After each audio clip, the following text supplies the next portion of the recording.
नमस्कार मंडळी, आज पहिलंच बोलते. तुम्हा सर्वांचं माझ्या छोट्याशा मिनी व्लॉगमध्ये स्वागत आहे. माझा व्लॉग खूपच लेट येत आहेत. माझ्याकडे खूप सारा कंटेंट आहे, पण टाईम बिलकुल नाही आहे. कारण एडिटर होत आहे, पण व्हॉइस ओव्हर द्यायला बिलकुल टाईम नाही मिळत आहे. सो त्यामुळे आता या विकेंडला खूप कामं केली आणि मज्जासुद्धा केली. आता कशी ते सांगते. तर सकाळी उठून पहिला नाश्ता केला. नाश्त्याला काय बनवलं तर मुगाचा चिला बनवला. कारण कामं पण तशीच करायची होती. खूप दिवसांपासून मला घर साफ करायचं होतं. त्या स्वप्नीला सुद्धा सुट्टी, त्यामुळे आम्ही पहिलं बेडरूम साफ करायला घेतलं. मला वाटलं बेडरूम 2-3 तासामध्ये होऊन जाईल, पण लिटरली 5 ते 6 तास लागले फक्त बेडरूम साफ करायला. आणि त्यानंतर लगेचच रेडी झालो, कारण स्वप्नीलने मूवीची तिकीट काढले होते आणि 6चा शो होता. पण आम्ही नेहमीप्रमाणेच डॉट टाईमलाच पोहोचलो.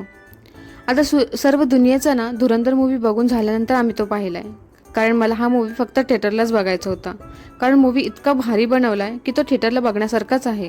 त्यानंतर मूवी बघून आम्ही रात्रीचा डिनर करूनच घरी आलो. तर असं होतं माझा हा दिवस. भेटू नेक्स्ट ब्लॉगमध्ये. तोपर्यंत बाय.